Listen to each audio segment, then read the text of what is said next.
오늘 수요 예배 가운데 또 각자의 처소에서 함께 예배드리는 우리 동강의 모든 성도님들 축복하고 환영합니다. 우리의 찬양을 통해서 다시 한번 변함없는 하나님의 사랑과 은혜를 우리가 경험하며 그 사랑을 고백하며 나아가는 이 시간이 되기를 원합니다. 아멘. 그 믿음 앞에서 함께 주님을 찬양하며 나아가도록 하겠습니다.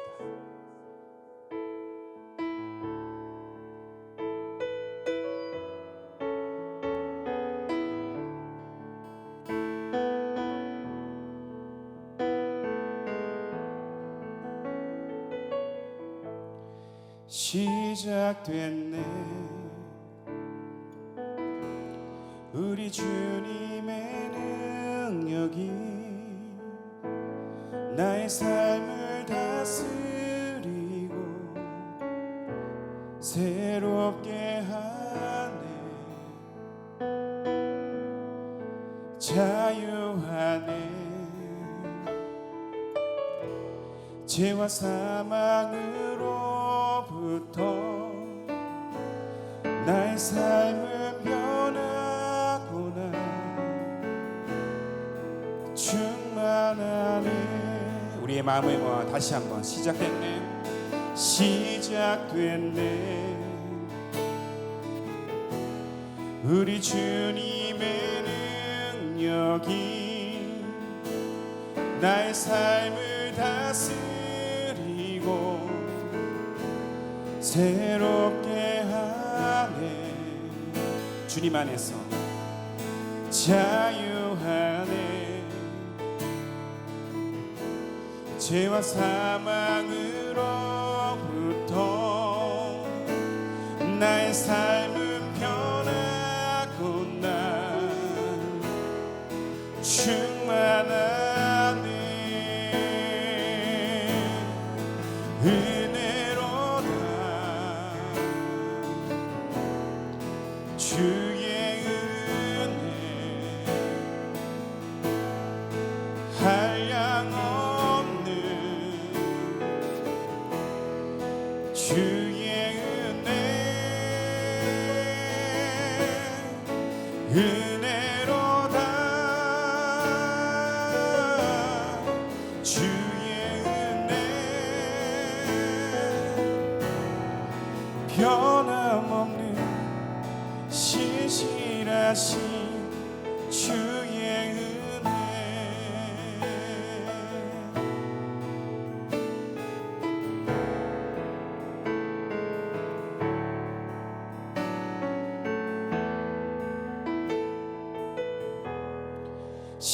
시작됐네. 우리 주님의 능력이 나의 삶을 다스리고 새롭게 하네. 자유하네. 죄와 사망으로부터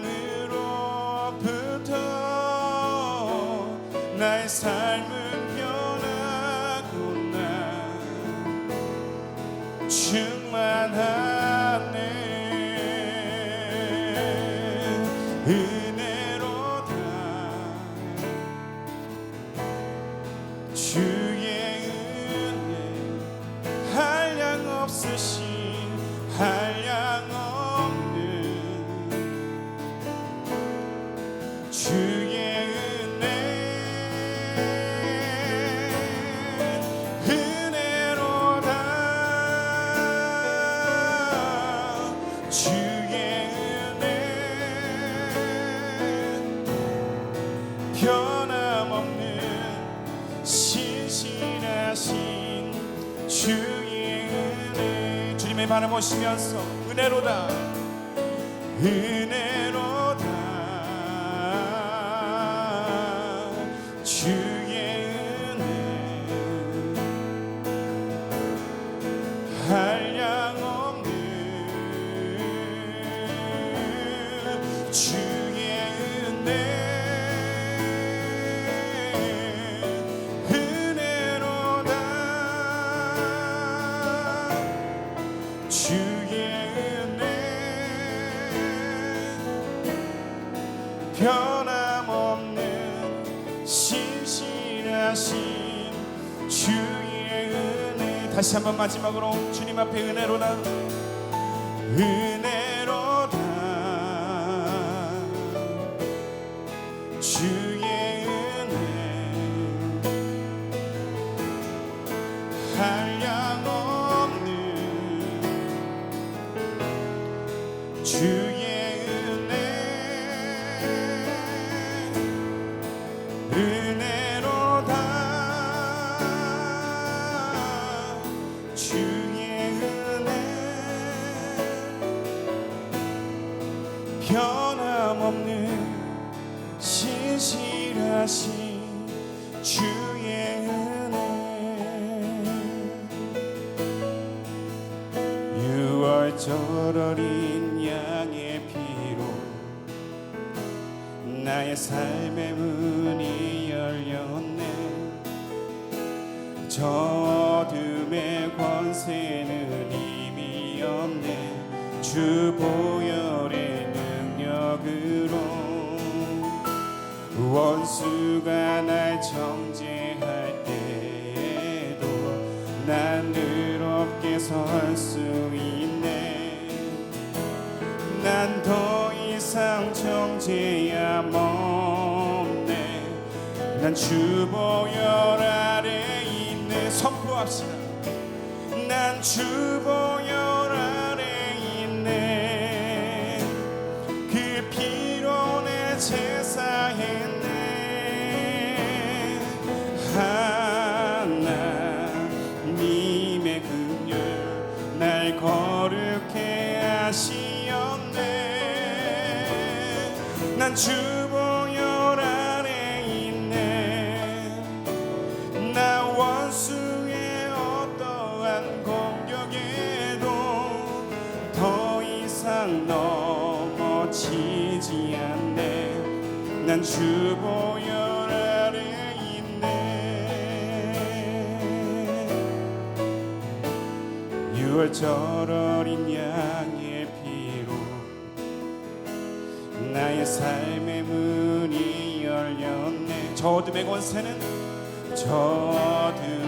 권세는 이미 없네. 주 보혈의 능력으로 원수가 날 정죄할 때에도 난 의롭게 설 수 있네. 난 더 이상 정죄함 없네. 난 주 보혈 아래 있네. 우리 오른손을 높이 들고 난 주 보혈 아래 있네. 그 피로 내 제사했네. 하나님의 긍휼 날 거룩해 하시었네. 난 주 보혈 아래 있네. 난 원수의 어떠한 공격에도 더 이상 넘어지지 않네. 난 주 보혈 아래. 다시 한번 믿음으로 난 주 보혈 아래 있네. 난 주 보혈 아래 있네. 그 피로 내 제사했네.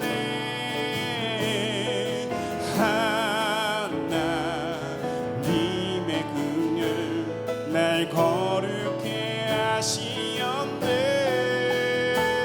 난 주 보혈 아래 있네. 나 원수의 어떠한 공격에도 더 이상 넘어지지 않네. 난 주 보혈 아래. 다시 한번 마지막으로 난 주 보혈 아래 있네.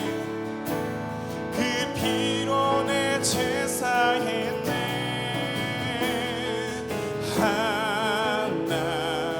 하나님의 긍휼 날 거룩해 하시었네. 난 주 보혈 아래 있네. 난 원수의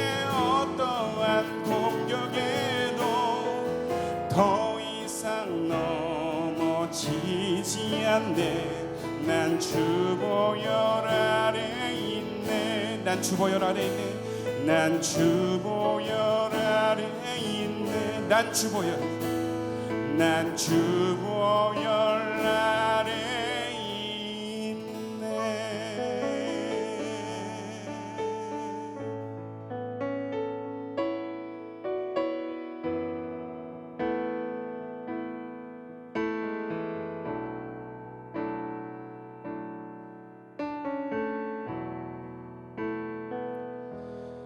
하나님의 사랑을 사모하는 자, 하나님의 평안을 바라보는 자, 너의 모든 것 창조하신 우리 주님이 너를 얼마나 사랑하시는지 하나님께 찬양과 경배하는 자, 하나님께 찬양과 경배하는 자, 하나님의 선하심을 닮아가는 자, 너의 모든 것 창조하신 우리 주님이 너를 자녀 삼으셨네. 우리의 마음을 모아 고백합시다. 하나님 사랑의 눈으로 너를 어느 때나 바라보시고, 하나님 인자한 귀로서 언제나 너에게 기울이시니, 어두움에 밝은 빛을 비춰주시고, 너의 작은 신음에도 응답하시니, 너는 어느 곳에 있든지 주를 향하고 주만 바라볼지라.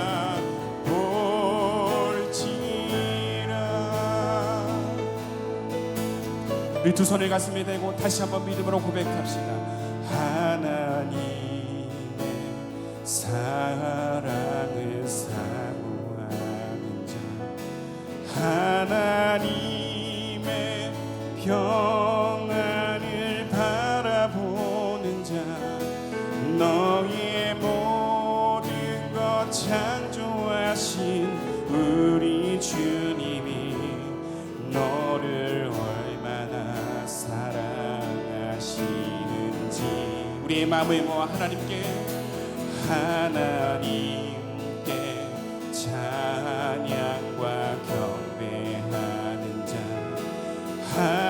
하나님의 선하심을 닮아가는 자, 너의 모든 것 창조하신 우리 주님이 너를 자녀 삼으셨네.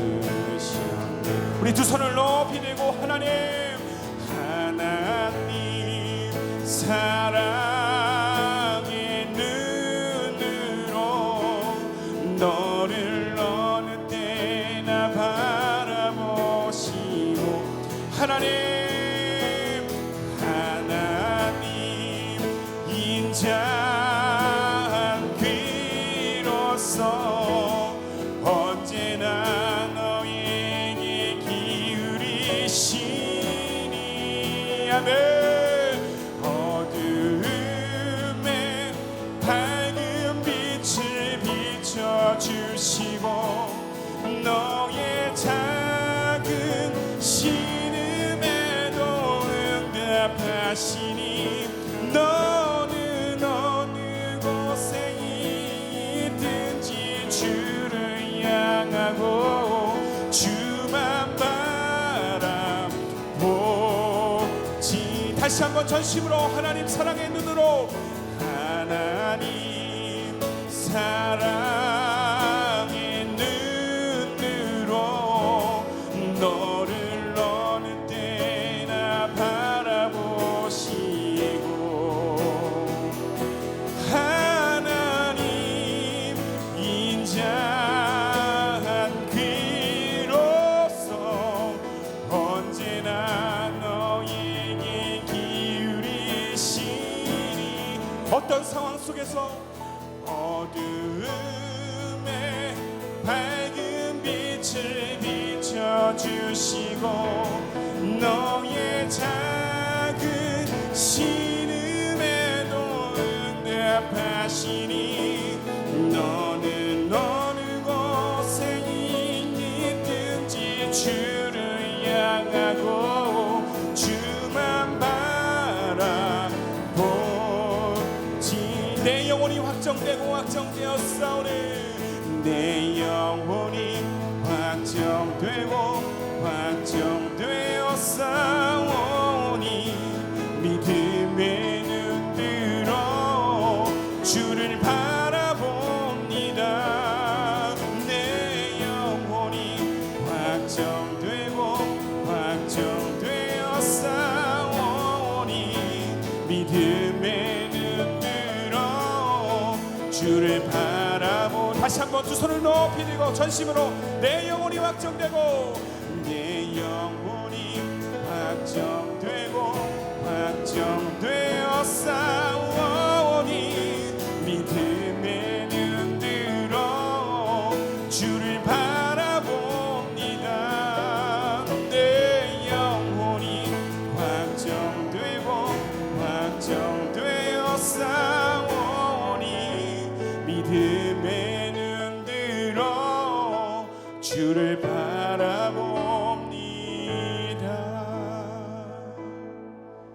내 영혼이 확정되고 확정되었사오니 믿음의 눈 들어 주를 바라봅니다. 내 영혼이 확정되고 확정되었사오니 믿음의 눈 들어 주를 바라봅니다.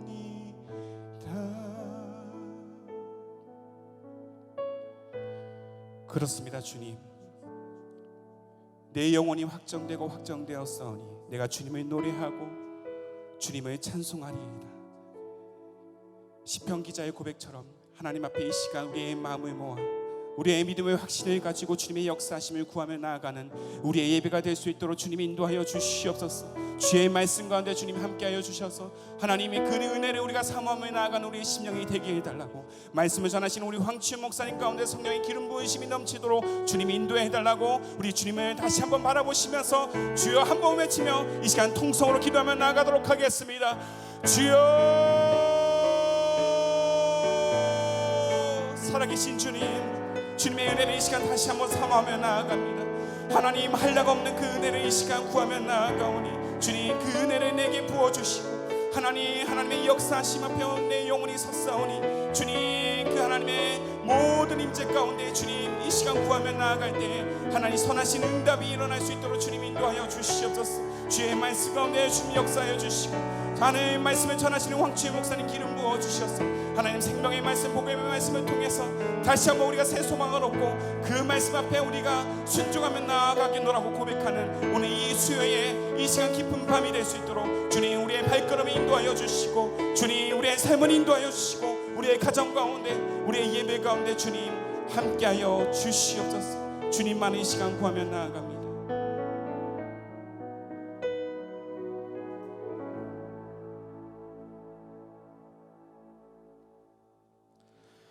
하늘의 사랑과 은혜가 풍성하신 하나님 아버지, 주님 또 이 수요일 밤을 하나님께 온전히 예배드리기 위해 우리 각 처소에서 각 가정 가운데서 온 가족이 함께 하나님을 예배하기 위해 모였습니다. 아버지 하나님, 우리의 예배를 받아주시옵시고 우리의 마음이 오직 하나님을 향할 수 있도록 주여 인도하여 주시옵소서. 비록 우리가 온라인으로 또 하나님 가정에서 예배를 드리지만 그 마음은 오직 하나님을 향해 온전할 수 있도록 우리의 마음을 붙들어 주시옵소서. 새 힘을 허락하여 주시옵소서. 감사를 드립니다. 예수님 이름으로 기도드립니다. 아멘. 교회 앞 광고가 있습니다. 2020년 축의 부흥성회가 9월 13일 주일부터 16일 수요일까지 수지 선한목자교회 강대형 목사님을 강사로 모시고 진행이 됩니다. 13일 주일에는 오후 5시에 시작이 되고 14일 월요일부터 16일 수요일까지는 저녁 8시부터 집회가 시작됩니다. 이번 축의 부흥성회는 실시간 영상 예배로 총 4번 저녁 집회만 드립니다. 우리 동광의 영유아부터 장년에 이르는 모든 성도님들은 각 가정에서 정성스럽게 구별된 예배로 드리시기 바랍니다. 또한 9월 7일 월요일부터 11일 금요일까지 축의 부흥성회를 위한 준비 기도회가 100일 성전 등불 기도회로 대체되어 진행됩니다. 미리 기도로 준비하셔서 큰 은혜와 소망의 시간이 되시길 바랍니다. 오늘 함께 볼 말씀은 창세기 5장 21절에서 24절 말씀입니다. 창세기 5장 21절에서 24절 말씀입니다. 구약성경 6페이지 정도 됩니다. 오늘도 각 가정에서 예물을 드린 손길들이 있습니다. 각 가정에서 드리는 그 예물마다 하나님께서 그 이상의 기도 제목으로 응답하여 주시길 주님의 이름으로 축원합니다. 창세기 5장 21절에서 24절 제가 봉독하겠습니다. 에녹은 65세에 무드셀라를 낳았고 무드셀라를 낳은 후 300년을 하나님과 동행하며 자녀들을 낳았으며 그는 365세를 살았더라. 에녹이 하나님과 동행하더니 하나님이 그를 데려가심으로 세상에 있지 아니하였더라. 아멘. 오늘도 이렇게 수요 영상 예배에 오신 성도님들을 주님의 이름으로 축복합니다. 지난주 월요일 오전에 아내와 처가에 가는 중에 잠깐 편의점에 들렀습니다. 저는 차 안에 있었고 저희 아내가 편의점에 갔다 오면서 그 이야기를 하나 해주더라고요. 그 편의점 안에는 사장님으로 보이는 분과 사모님으로 보이는 두 분이 있었다고 합니다. 그런데 그 두 분들이 하시는 얘기를 어렴풋이 들었는데 이 남편 되는 분으로 추정되는 분이 아내분에게 바깥에 있는 사람들을 보고 이렇게 얘기했다고 합니다. 지금 편의점 밖에 이 테이블에 앉아 있는 사람들 교회 다니는 사람들 아니야? 그러면 저거 테이블에서 쫓아내야 되는 거 아니야? 참 씁쓸한 이야기였습니다. 그런데 참 안타까운 것은 이게 지금 현재 사회가 교회를 바라보고 있는 모습이라는 것입니다. 왜 이러한 반응이 나오게 된 것일까요? 물론 표면적으로는 코로나19가 확산되고 있는 가운데서 교회가 집단 감염 사태의 중심에 있기 때문입니다. 그런데요, 사회와 언론, 여론까지 이 교회를 비난하고 질타하는 것이 비단 코로나 때문만이 아니라고 생각됩니다. 저는 이 사태의 이유는 교회가 교회의 본 모습, 성도가 성도의 본 모습을 잃어버렸기 때문이라고 생각합니다. 원래 교회라는 공동체는 어떠한 공동체였습니까? 사도 바울은 이 교회라는 공동체에 대해 누가는 이렇게 얘기합니다. 사도행전 2장의 44절에서 47절을 보면 누가는 이 교회라는 공동체를 이렇게 표현하는데 44절에 보니까요, 믿는 사람이 다 함께 있어 모든 물건을 서로 통용하였더라. 45절에 또 재산과 소유를 팔아 각 사람의 필요를 따라 나눠 주었더라. 46절에 날마다 마음을 같이하여 성전에 모이기를 힘쓰고 집에서 떡을 떼며 기쁨과 순전한 마음으로 음식을 먹었더라. 47절에 보면 그들이 하나님을 찬미하였더라. 이게 초대교회 그리스도인 공동체의 모습이었습니다. 부유한 사람들은 가난한 사람을 도왔고요, 서로의 물건을 내 것이라 주장하지 아니하고 남을 위해 봉사하고 헌신했던 모습을 보입니다. 그러면서 하나님 앞에 온전한 예배를 드리는 이 그리스도인 공동체, 이 그리스도인의 공동체를 믿지 않는 사람들은 이렇게 평가했습니다. 이어지는 47절에 보니까요, 이렇게 표현되어 있습니다. 또 온 백성에게 칭송을 받으니 주께서 구원받는 사람을 날마다 더하게 하시니라. 교회라는 공동체가요, 1세기 초 그 예수를 믿지 않는 사람들로부터 온 백성에게 칭찬과 칭송을 받았다라고 말씀하고 있다는 것입니다. 믿지 않는 사람들로부터 믿는 사람들이 존경과 인정을 받은 게 교회 공동체의 모습이라는 것입니다. 그리고 이어서 보면 이러한 그들의 모습을 통해서 교회 안에 구원받는 사람들이 날마다 더했다고 합니다. 교회의 온전한 교회됨의 모습, 성도들의 온전한 성도됨의 모습으로 인해 믿지 아니하는 자들이 교회 안으로 들어왔다라는 것입니다. 이것이 본래 교회의 모습이 아닌가 싶습니다. 이것이 본래 성도의 모습이 아닌가 싶습니다.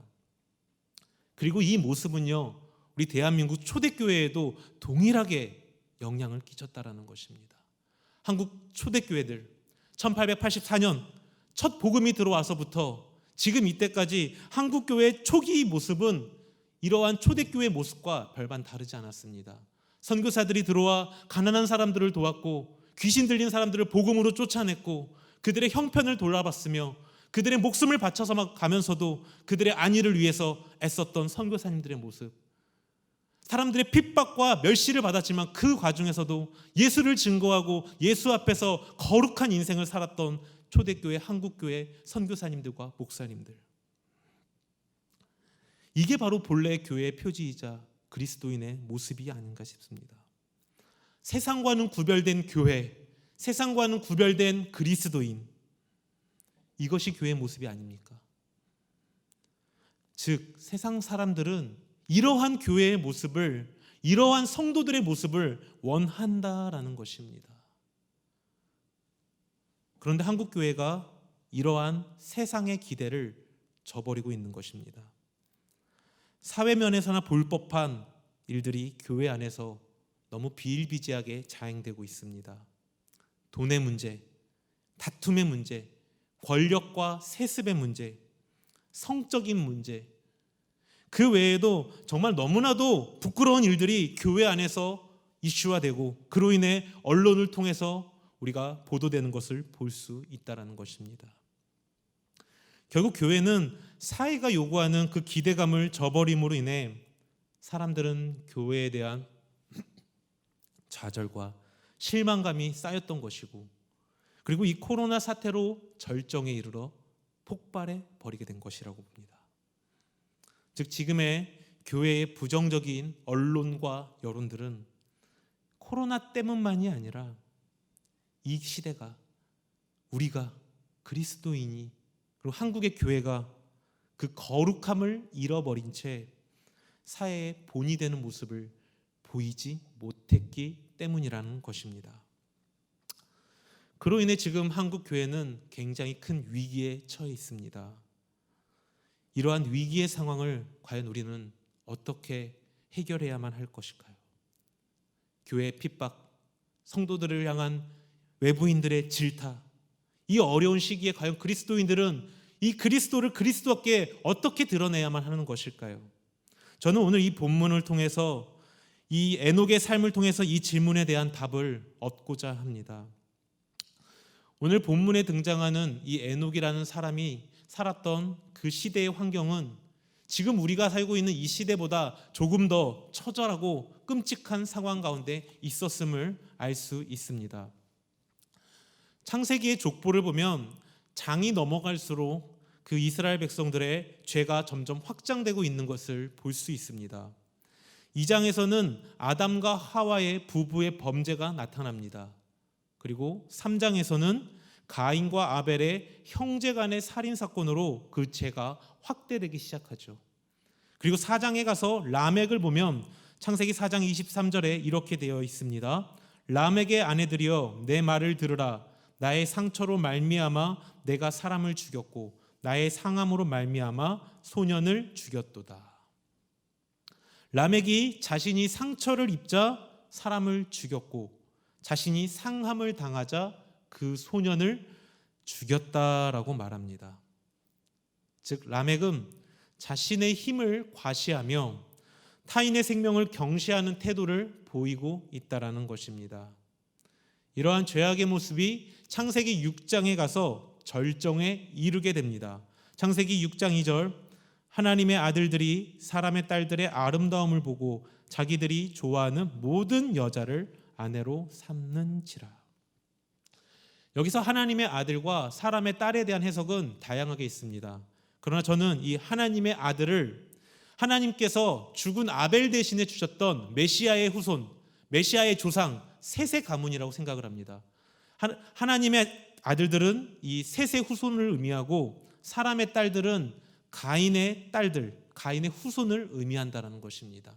즉 메시아의 조상으로서 메시아의 거룩함을 드러내야 되는 셋의 후손들이 더러움의 상징이 되는 가인의 후손들과 함께 혼인함으로 그들의 거룩함을 깨뜨렸다라는 것입니다.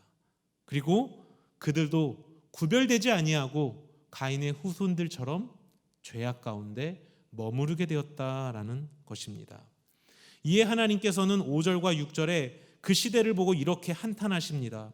여호와께서 사람의 죄악이 세상에 가득함과 그의 마음으로 생각하는 모든 계획이 항상 악할 뿐임을 보시고 땅 위에 사람 지으셨음을 한탄하사 마음에 근심하셨더라. 노아 시대 얼마나 그들이 타락을 했는지 하나님께서 인간을 창조하고 보시기에 너무 좋았다라고 하셨는데 그 인간을 보시고 지금 인간을 지은 걸 한탄하셨다라고 말씀하고 있다는 것입니다. 즉 하나님께서 한탄하실 정도로 지금 노아의 시대는 타락해져 있다는 것입니다. 그리고 에녹은 바로 그 시대의 중심에 살고 있었던 인물이라는 것을 알 수 있다는 것입니다. 그런데요, 에녹은 그 시대의 그 세상적인 쾌락과 더러움, 이 타락함, 그 타락함에 결코 물들지 아니했다라는 것입니다. 그리고 그는 오히려 그 세상과는 구별돼서 철저하게 거룩한 인생을 산 인물이라는 것입니다. 그렇다면 에녹이 구체적으로 어떠한 삶을 살았을까요? 우리는 오늘 그것을 본문을 통해서 보려고 합니다. 창세기 5장 22절과 24절에 이 창세기를 기록한 모세는 에녹을 이렇게 표현합니다. 무드세라를 낳은 후 300년을 하나님과 동행하며 자녀들을 낳았다. 24절에 에녹이 하나님과 동행하였더라. 에녹이 세상과 구별될 수 있었던 이유는 하나님과의 동행함이라는 것입니다. 그 세상의 타락으로부터 구별될 수 있었던 이유는 하나님과의 동행함. 그렇다면 하나님과 동행한다, 이것이 무슨 의미일까요? 우리는 오늘 이 모세가 이 동행하다라는 히브리어를 다른 곳에서 어떻게 사용했는지를 통해서 에녹의 그 모습을 함께 바라보려고 합니다. 그리고 이 에녹의 모습을 통해서 우리가 이 시대 가운데 어떻게 그리스도인으로서 거룩한 성도로서 살아갈 수 있는가를 함께 고민해 보려고 합니다. 먼저 이 동행하다라는 표현이 창세기 3장 8절에 기록이 되어 있습니다. 그들이 그날 바람이 불 때 동산에 거니시는 여호와 하나님의 소리를 듣고 아담과 그의 아내가 여호와 하나님의 낯을 피하여 동산 나무 사이에 숨은지라. 여기에 거니시는이라는 표현이 나옵니다. 이 거니시는이라는 표현이 동행하다라는 표현과 어원적으로 동일하다라는 것입니다. 에덴 동산에서 아담과 하나님의 관계는요, 굉장히 친밀한 관계입니다. 어느 정도로 친밀하냐면 태초에 에덴 동산에서 아담이 있었을 그 당시에 아담은 죄가 없는 상태였습니다.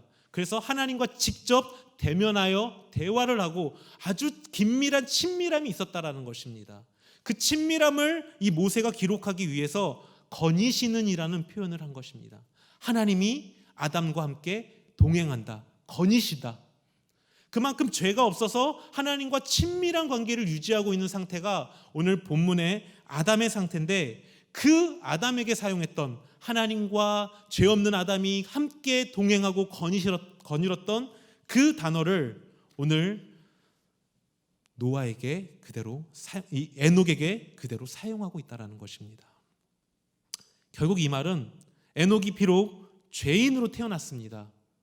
비록 죄인으로 태어났지만 에덴 동산에서 하나님과 아담의 관계처럼 하나님과 친밀한 관계를 맺고 있는 인물이라는 것을 알 수 있다는 것입니다.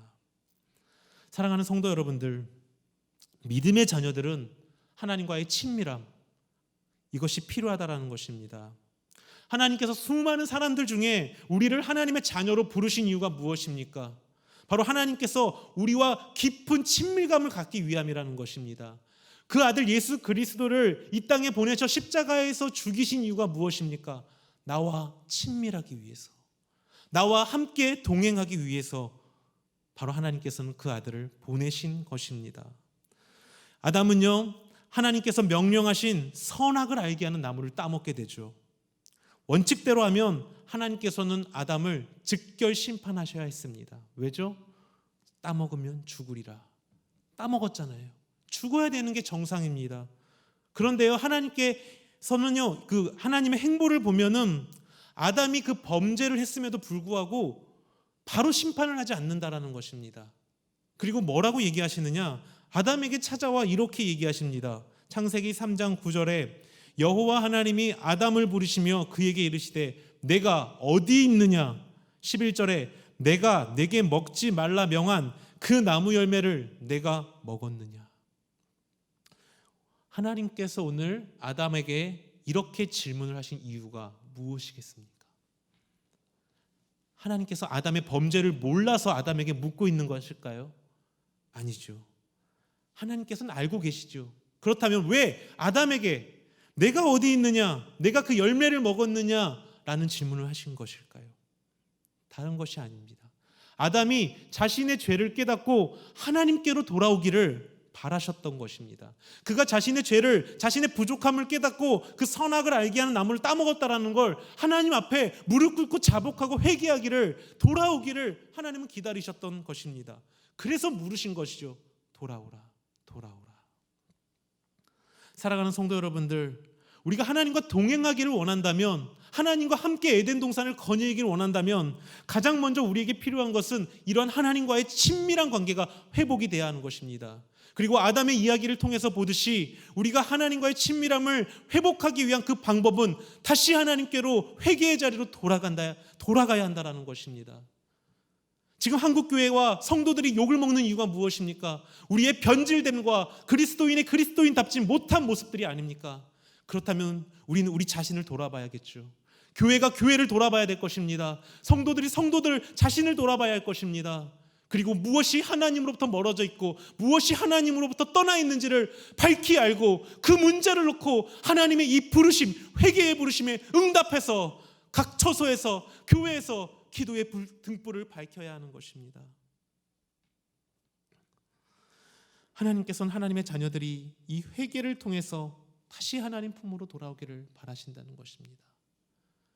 사회 여론이, 언론이 그리스도인들을 질타하고 비난할지라도 우리는 그것을 통해서 깨달아야 할 점이 있다면, 우리가 하나님으로부터 얼마만큼 멀어져 있고 하나님과 동행함으로부터 얼마만큼 편질되어 있는지를 찾아야 하는 것입니다. 그리고 그 하나님의 사람들을 통한 콜링을 찾고 다시 교회가 교회되어야 합니다. 초대교회의 그 뜨거웠던 마음을 다시 회복해야 되는 것입니다. 한국교회에 들어왔던 초기 선교사들의 마음, 초기 한국교회 8인의 목사들의 마음, 그 마음이 다시 우리 안에 불일 듯 일으켜져야 되는 것입니다. 교회가 교회돼야 하고 성도들이 성도돼야 하는 것입니다. 그리스도인이 그리스도인답지 못하게 행했던 그 행동들을 하나님께 놓고 간절히 회개의 자리로 나와야 한다는 것입니다. 이런 회개를 기점으로 우리는 하나님과의 친밀한 관계를 회복할 수 있는 것입니다. 에녹이 하나님과 동행했다라는 것, 그는 곧 하나님과 친밀한 관계를 가지고 있다라는 것입니다. 결국 이 시대에 우리가 다시금 그리스도인으로서 회복할 수 있는 그 방편이 무엇이냐면 하나님과의 관계를 회복하는 것, 하나님과의 그 친밀함을 회복하는 것이라는 겁니다. 두 번째, 이 동행하다라는 표현이 모세는 창세기 6장 9절에도 사용하고 있습니다. 창세기 6장 9절에 보면 이것이 노아의 족본이라. 노아는 의인이요 당대의 완전한 자라. 그는 하나님과 동행하였으며. 노아가 어떤 자입니까? 세상의 타락으로 인해 하나님께서 모든 인류와 모든 만물을 심판하실 때에 유일하게 구원의 은혜를 받은 사람 아닙니까? 그래서 하나님은 그 노아를 가리켜 모세를 통해서 이렇게 표현하죠. 하나님과 동행한 자라. 근데요, 이 노아를 하나님과 동행한 자라고 표현하는데 그 앞에서 또 이 노아를 묘사하는 표현이 있습니다. 노아가 어떤 자였는가? 그 수식어가 뭐냐면은 노아는 당대의 의인이요 당대의 완전한 자라. 결국 노아를 통해서 우리는 에녹이 어떤 자였는지를 다시 한번 알 수 있습니다. 에녹 또한 하나님처럼 노아처럼 하나님 앞에 의인이었을 것이며 당대의 완전하고 거룩한 자였다라는 것이죠. 그래서 모세는 기록한 거예요. 노아는 당대의 완전하고 의인이었더라. 그리고 그가 하나님과 동행하였다. 에녹도 그런 관점 안에서 하나님과 동행하였더라. 즉 에녹은요 철저하게 세상과는 분리된 사람이었다라는 거죠. 세상의 죄악과 세상의 더러움과 그 시대의 악함과는 철저하게 구별된 사람이었다라는 것입니다. 그래서 그는 하나님께서 기뻐하시는 그 삶을 산 사람이라는 것이죠. 마치 노아처럼 하나님께서 기뻐하시는 당대의 의인이고 당대의 완전한 자처럼 이 에녹은 산 사람이라는 것입니다. 사랑하는 성도 여러분들, 우리 또한 에녹처럼 세상 속에서 구별된 그리스도인이 되어야 한다는 것이죠. 세상에 동화되는 그리스도인이 돼서는 안 된다는 것입니다. 참 안타까운 것은 많은 그리스도인들이 한 발은 교회에 걸치고 있고 한 발은 세상에 걸치고 있다는 것입니다. 그래서 그리스도인이라고 말하기도 모호하고 그리스도인이 아니라고도 말하기 모호한 그러한 어정쩡한 그리스도인들이 되어버렸다는 것입니다. 마치 세상에서 아무런 열매도 없고 아무런 빛도 드러내지 못하는 무늬만 그리스도인들, 썬데이 크리스찬이 우리가 되어버렸다는 것입니다. 그런데 오늘 에녹은 그렇지 않았다라는 것이죠. 그렇게 두루뭉술한 신앙을 가진 자가 아니었다라는 것입니다. 세상 속에서 적절히 타협하면서 변질된 모습을 가졌던 것이 아니라는 것이죠. 하나님께서는 그리스도인들이 세상 속에서 빛을 드러내며 세상과 구별된 믿음의 그리스도인으로 살아가기를 원하신다라는 것입니다. 계시록 3장 15절에 보면 라오디게아 교회에 사도 요한은 이렇게 표현을 합니다. 내가 내 행위를 아노니 내가 차지도 아니하고 뜨겁지도 아니하도다. 내가 차든지 뜨겁든지 하기를 원하노라. 라오디게아 교회는 미적지근한 신앙으로 문제가 되던 교회였습니다. 그래서 하나님께서는 요한을 통해서 이 라오디게아 교회가 뜨겁든지 차갑든지 그 믿음의 신앙을 수호하든지 믿음을 버리든지 결정하라고 권면하고 있다는 것입니다. 이어서 3장 16절에 보면 만약 너희가 미지근하여 뜨겁지도 아니하고 차지도 아니하면 내 입에서 너를 토하여 버리리라. 그들이 그 하나님에 대한 뜨거운 신앙과 열정을 갖지 못한다면, 하나님에 대한 그 애쓰는 마음이 사라지게 된다면 내가 너희를 향해 심판을 행하겠다라고 하나님이 말씀하신다는 것이죠. 사랑하는 성도 여러분들, 세상과 타협하는 적당한 신앙생활을 해서는 안 됩니다. 적당한 신앙생활의 결과가 지금 우리에게 오는 그런 멸시와 비난과 비평일 뿐입니다.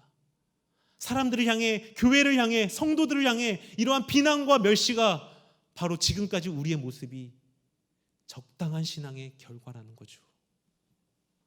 하나님께서는 결코 이 적당한 신앙을 원치 않으십니다. 그리스도인들이 무리탄 그리스도인 돼서는 안 된다라는 것입니다. 적당한 신앙은 신앙이 아니라 불신앙입니다. 대충 예수 믿는 것은 예수를 믿는 것이 아니라 안 믿는 것입니다.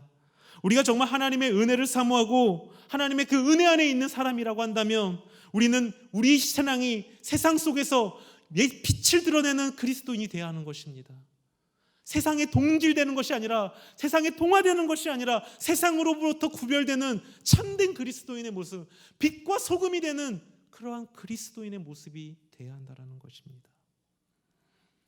에녹이 하나님과 동행했다라는 것, 그것은 곧 하나님에 대한 열심 있는 신앙으로 구별된 삶을 살았다는 것입니다.